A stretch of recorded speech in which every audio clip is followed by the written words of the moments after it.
Now, most of the steps that the prosecution identifies in its brief were never put to anyone. According to the prosecution yesterday, these were, quote, simple and obvious steps. Yet, the prosecution, for some reason, never put most of these simple and obvious steps to any witness in 2.5 years of trial.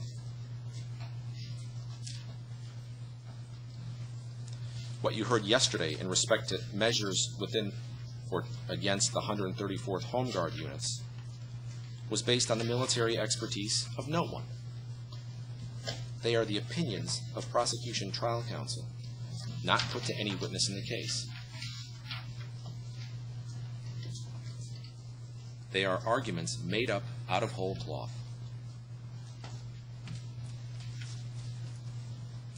Your Honors, when comparing the defense arguments and the prosecution arguments, we ask you to note that we called an expert witness who testified that he would have chosen General Gotovina's steps as necessary and reasonable measures. With respect to the measures suggested by the prosecution yesterday, no one testified that they would have taken those steps. Nevertheless, most of the steps that the prosecution suggested were in fact implemented. As mentioned previously, General Gotovina did not have to issue a separate order on reporting of implementation. General Gotovina did issue orders to enforce disciplinary measures. That's D-204 and P-918. The prosecution says that General Gotovina should have tasked the MPs to control crime.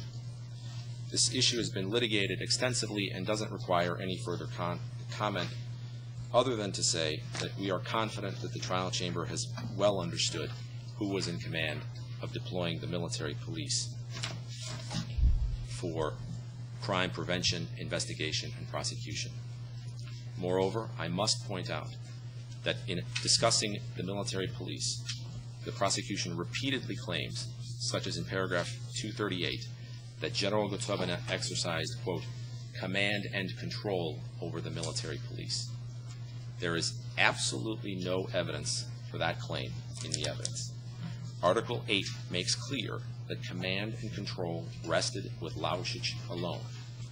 It is evident that the prosecution still does not grasp the concepts of command and control, and that command is not synonymous with control.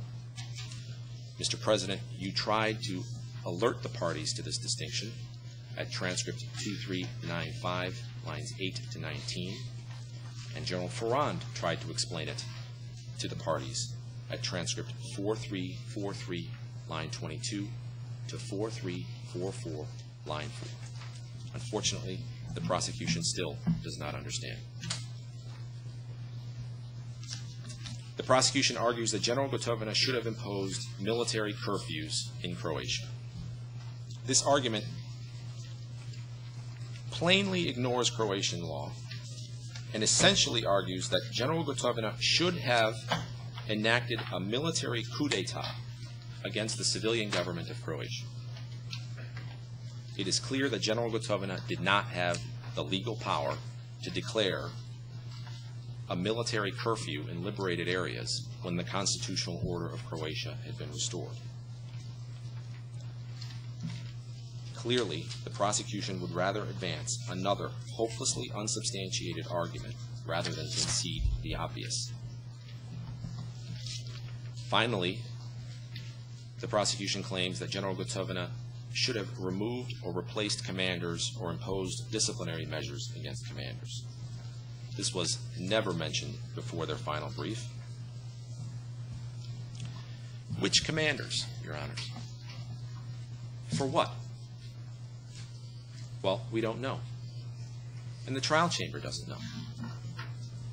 Because the prosecution failed to put this theory to anyone. Not to Tunins, not to General Jones.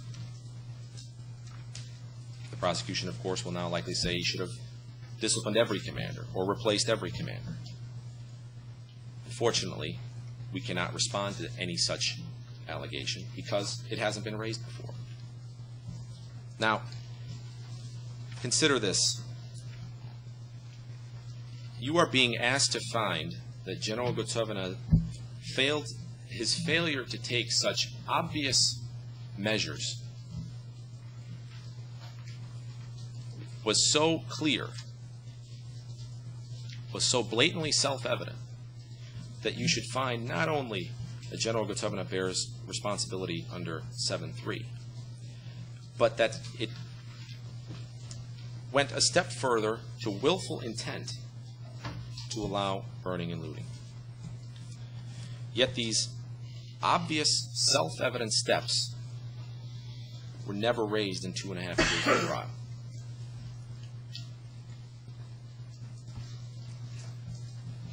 I think that speaks for itself, Your Honors. We met the case the prosecution put forward at trial.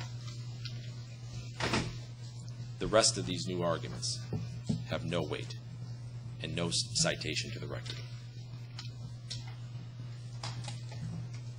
You must conclude that General Jones's opinion is a reasonable interpretation of the evidence. Finally, the prosecution completely ignores a fundamental issue in our brief, a fundamental issue we raised in opening statement, a fundamental issue we raised with countless witnesses in this case. It is ignored in their final brief and ignored yesterday. Why is it that no one went to General Gotovina after the 6th of August to ask him to do anything? How can it be that General Gotovina is in command of the military police, that Laušić is coordinating with the Ministry of the Interior on actions to be taken, and yet Laušić never once communicates with General Gotovina? How can it be that Morić testified that General Gotovina's name never came up in conversations on this issue, or that the President's office never discussed General Gotovina on this issue, or that General Ferrand writes a letter, one letter, to General Gotovina after Operation Storm to complain about UNCRO vehicles, to complain about treatment of UNCRO at checkpoints, and to ask General Gotovina to help him write his analysis of Operation Storm for the Canadian government. Never wrote him a letter, or even included within that letter a claim that General Gotovina, your forces are engaged in widespread systematic burning and looting, and you must get them under control. It's completely unaddressed. Your Honors, there was a point at this trial where the trial chamber said to General Cross, you would expect that if you are going to be involved in implementation, you should be involved in the planning. I submit to you that that is a blatantly obvious point that the defense accepts, but the prosecution does not. I take it a step further, Your Honors. It is a blatantly obvious point that if you are involved in the execution, you would expect that you would be contacted to address the matter. General Gotovina was not. In fact, we saw that General Chervenko, General Gotovina's superior, was prepared to directly address General Gotovina whenever he had a concern about General Gotovina, as we see in the alleged mistreatment of Alan Roberts. General Chervenko demanded an explanation from General Gotovina and got it. General Chervenko never once contacted General Gotovina to say, you are not complying with your obligations to enforce discipline. Your Honors, let me conclude by saying that it is absolutely abundantly clear that General Gotovina took all necessary and reasonable measures under the circumstances, and you must enter a judgment of acquittal. I will now turn over the floor to Mr. Keogh, who will address issues of the crime base, artillery, and other matters.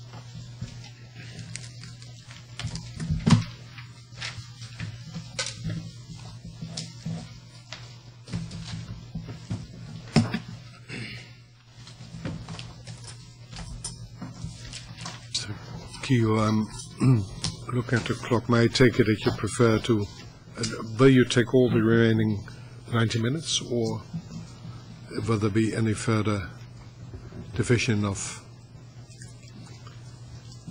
There will be a further division. There is some concluding comments of approximately 30 minutes by my colleague, Mr. Ackerman. Yes. Then I leave it to some extent to you where to take the break if it stays within the usual limits.